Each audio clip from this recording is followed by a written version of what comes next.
this room my grandmother kept all her clutter, as I mentioned earlier. Curiosity overcome my fear for a second, and I pushed open the door and stepped inside. The room was dark and full of boxes. A tall rocking chair stood in the corner, with old magazines and papers piled up on top of it, and a few china dolls and old picture frames leaned against the wall in the other corner. Basically everything you would find in a scary movie. I noticed a box of old corgi cars, which I presume were my uncle's from when he was a child. Fascinated with my find, I bent down to look through the box of old cars, and I swear to God, I saw the rocking chair move. Not much, but I'm sure it moved. Then I heard the click of the door shutting behind me, and I realised I was inside this room alone. I quickly jumped to my feet, spun around and threw the door open, and proceeded to run down the stairs faster than my little legs could carry me, sobbing as I ran into my grandmother's arms. I also recall attempting a sleepover one night. I was tucked into bed in the spare room. Yes, the one with the imaginary gentleman, who I imagined resided in there. Needless to say, I didn't make it through the night. In fact, I didn't even fall asleep, and before long my mother had to come and collect me and take me back home. All of this, I should remind you, I put down to the over-imagination of a small boy. This is how I saw the house through my young eyes. Although I feel I must mention that years later my mother told me that her father had died in that spare room, and that she had also had sleepless nights in that bed. I also wondered if this imaginary man in my mind's eye was connected, or just my imagination. As I grew older, I would regularly go and sit with my grandmother for a few hours a night and watch television. I wasn't as afraid anymore, but I did still find the house a little creepy. When I turned 13, my grandmother became ill, and all of a sudden we found ourselves looking after her instead of her looking after us. My mother and sister were now the ones making dinner, as my grandmother rested and played cards with me in the front room. Eventually, it come to a point where she couldn't really make it upstairs to bed, and she slept in the living room downstairs, next to the gas fire. Where she sat, the staircase was directly above her, and she started to complain of the cold breeze that seemed to creep down the stairs. My mother dug out some old curtains and sheets from the cluttered spare room, and we made her a crude makeshift draft blocker, you could say, by hanging the sheets from a low ceiling and the banister rails at the beginning of the stairway. It looked a bit messy hanging there from the ceiling, but it did the job and kept the draft out of the living room. Eventually my grandmother's condition worsened, and eventually she would be taken to a hospital where she sadly passed away. For a week before the funeral, myself, my mother, my uncle and my sister would go back to my grandmother's house and sit in the front room and share memories and reminisce. All the while, the sheets and the old curtains still remained hanging over the stairs, and the chair that my gran slept in still had her pillow and blanket, and the house seemed to feel empty and cold. And it wasn't long at all before strange things started to happen. I remember growing up, it always seemed a tradition in my family and in the UK in general to leave the curtains shut until after the funeral. It doesn't seem to be this way anymore, but it did definitely seem to be that way at the time. So all week, not one ray of sunshine entered the house, and as I said, we would all go round, make a cup of tea, sit in the living room, and reminisce. On one particular night, we were all sat in the living room chatting.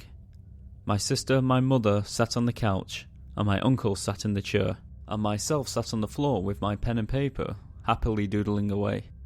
Apart from my family chatting amongst themselves, the house was deathly quiet, when all of a sudden, there came 3 loud bangs that I believed to come from the front door. Bang, bang, bang. I simply carried on doodling, and after a couple of seconds I noticed no one was getting up to go and answer the door. I looked around and I asked what was the matter.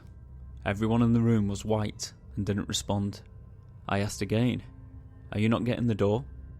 My sister looked at me and said that wasn't the front door. That came from Gran's room upstairs.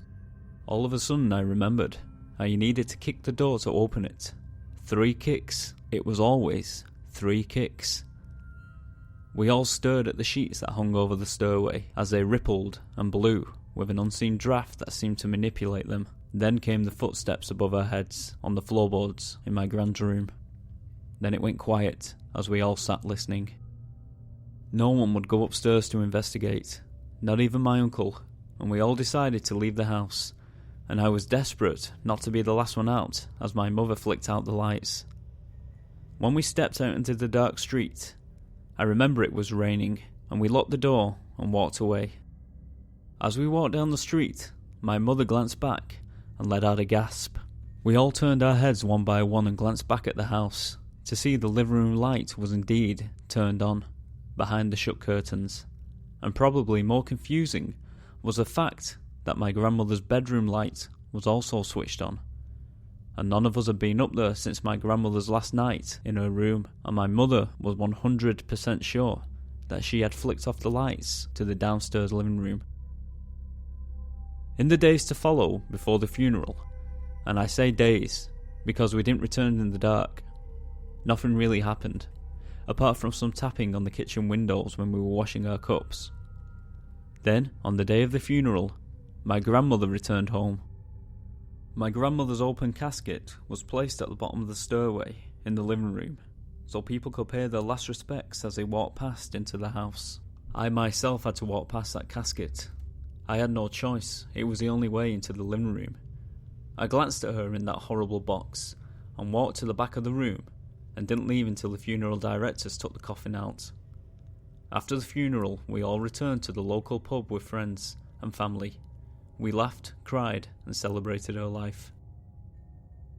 As the day came to an end and the small gathering seemed to disperse, I asked my mother if I could have the key to the house.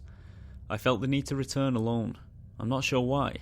Maybe it was because I realised I wasn't going to visit anymore. I'm not sure.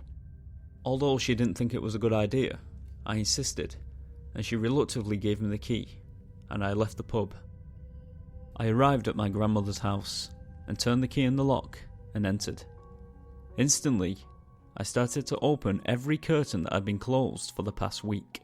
Sunlight filled the house and brightened up the rooms, and I realised I wasn't afraid anymore, as I had been since I was a child.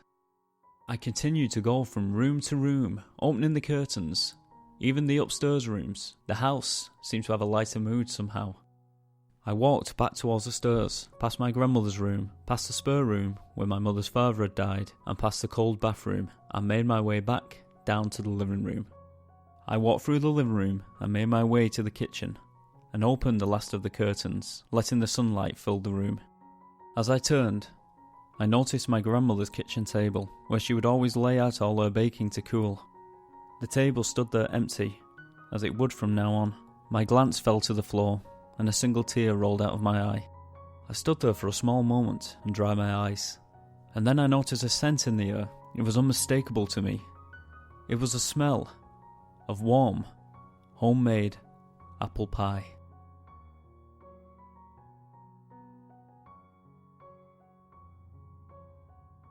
And there you have it. There's a second ghost story that was sent into the podcast this week, and wow, Christopher, thanks for sending it in. It was a bit of a mixture of sadness, creepiness, scariness, and a little bit of a happy ending, I think, at the end, which I liked a lot.